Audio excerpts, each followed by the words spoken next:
Oh my god, this photograph right here actually gives me the creeps.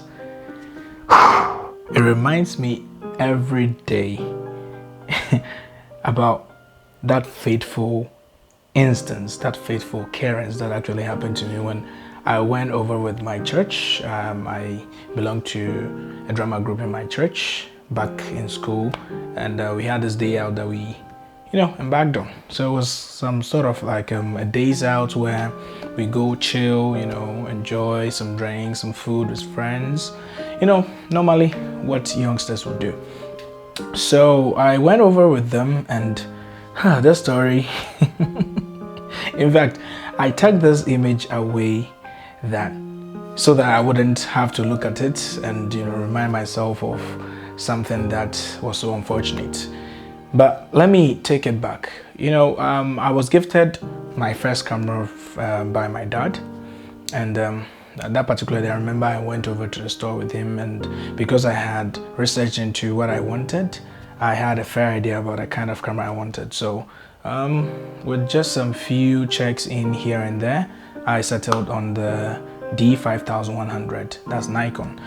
So my dad got that for me, and I started to practice. Because I had now fallen in love with photography, I was shooting almost everything and anything. If you're a beginner, or if you recall how much happy you were when you got your first camera, you definitely bear me out. So when I got this camera, I was shooting everything, as I said before, getting friends here and there, moving everywhere, shooting gigs for free. I wouldn't call them gigs because they were literally for free, but I just enjoyed every bit of every moment I took pictures with this camera. So I outgrew it, but before I could be able to accumulate enough to purchase a new camera for myself by myself, this very last event happened. So I had to go with my church, my drama ministry. That's a group that I belonged in my church. And so when we went over, we actually had this excursion at the lakeside over here in Kumasi. That's Lake Bosomtwi. So when I went over there with my friends, with my people, we were taking pictures like normally I would. I was grabbing images here and there, and of course anytime I took pictures during any occasion or any event, I would send the pictures to them. So they were always enthusiastic and happy about me carrying with me a camera. So I was taking pictures on the land. First of all, I took pictures here and there, making sure that almost every nook and cranny of the area was actually utilized through taking pictures of my friends. Little did I had most of the pictures taken of myself, but I was always enjoying being behind the camera taking pictures of my friends. So it was almost dark, kind of close to I think 5:30 there. Then I decided to jump into the water to take some few images, because I saw most of them doing things that you saw in the picture. They were jumping in the water, and I was enjoying the splashes, and I felt that this would look so cool in camera. So yes, I joined them, as I said, and I was taking pictures here and there, taking burst mode, because I was so happy that I was actually putting into practice what I had learned. I was so much in love with photography, trust me. Literally nothing could make me stop watching YouTube videos to put whatever I learned into practice. So I was taking pictures using burst mode, shooting here and there with all kinds of settings and all kinds of configurations. Then that moment came where two female friends of mine asked me to take a picture of them. Of course I would do that, but I remember I was through with the picture, so I told them no. So as I was deciding to leave the water, felt okay, cool, why don't I take a few more pictures? After all, how much harm can that do? So I took the pictures, and I think I took first one, I took the second, the third. I remember I didn't know about this actually. There are these flies that come over during 6 p.m. and they are actually very infuriating, because they would settle on our bodies and all that. And it was quite unfortunate for me that at that point in time I was having the camera attached to my my face and having the water all the way to this level. In fact, I think it held all the way up to my neck. But I was ready to take the challenge on because I wanted to grab that image in that particular level, at that particular level. So this fly settled on my back. I remember over here, close to my right shoulder, and I had my camera right there up to my face like this. So I grabbed some few images and I felt a sharp pain over there. But because I was conscious at a point in time that I was handling my camera and I had the water up to my neck, I was very careful. I didn't drop the camera. Trust me, I still held it firmly.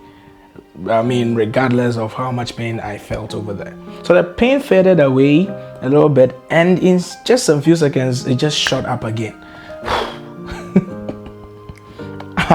I literally don't remember where my mind went to. I think it concentrated all over here in this area, and I forgot I had my camera in my hand. And with the water over here, of course, any little or subtle movement downwards will have my camera buried under the water, and that's literally what happened.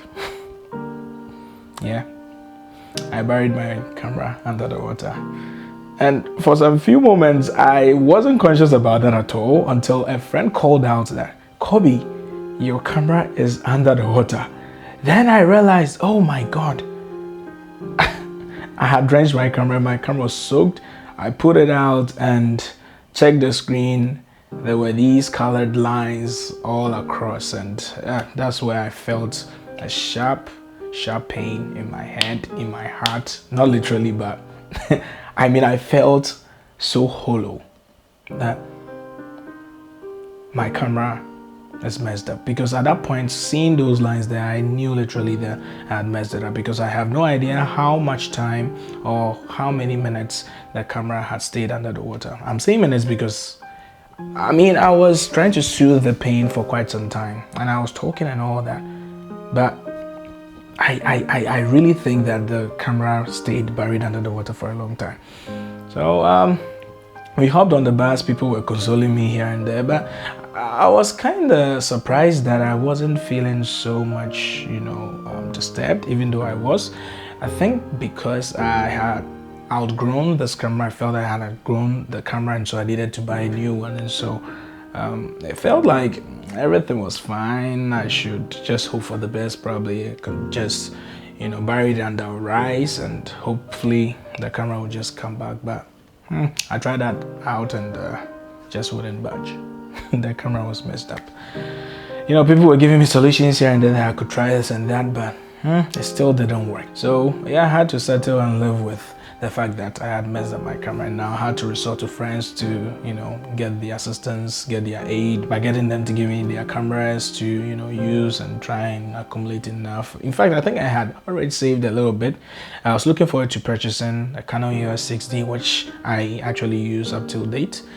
This story is actually close to 5 years, 4, I would say, maybe 4 exactly. And I was close enough to getting to the point where I could purchase a Canon EOS 6D, which was my dream camera at that point. And so I was it was actually a tough journey, because having just one camera, learning over and over again, using it over and over again, and still having just that camera with just a few lenses. In fact, I think I had just one lens, which was the 50mm 1.8 by Nikon, which that Nikon accessories and Nikon lenses are literally expensive comparatively to Canon glass or other competitors, understand. So yeah, that's actually the story about my camera. I actually have it next to me over here. It's beat up because I haven't been using it, and I felt like I wouldn't leave it behind because it holds a whole lot of history about how I started photography and how far I've come. And because of that, I am actually going to keep this to a very long time, because my dad actually gave me his, which I still have, which works, but unfortunately for me, I can't pass this on to my son, my future son, or my future daughter, having this working. But still holds a good place in my heart, still has a place in my heart, because it tells me that I've actually come far. And I'm still even proud that I have this camera, because I can tell people about it just like I'm telling you right now, how the journey was, and of course reminds me of that fateful day. So yeah, thank you very much for sitting through this horrifying, event of mine. And I'm pretty sure that you've definitely encountered some challenges through your journey being a photographer or a filmmaker or a creative for that matter. So if you have any stories of such, you can leave it down there in the comments below. You can tell us and tell me about your experiences, and yeah, we can have a good laugh about that, because by now we've all gotten over it and it has all become some history that we can laugh about and talk about. Yeah, so thank you very much once again for watching this video. If you enjoyed it, please give it a thumbs up, subscribe to my channel if you haven't, and of course turn on the post notification button so that you'll be always notified of future videos anytime I upload them. And on to the next video. Have a wonderful day. See ya.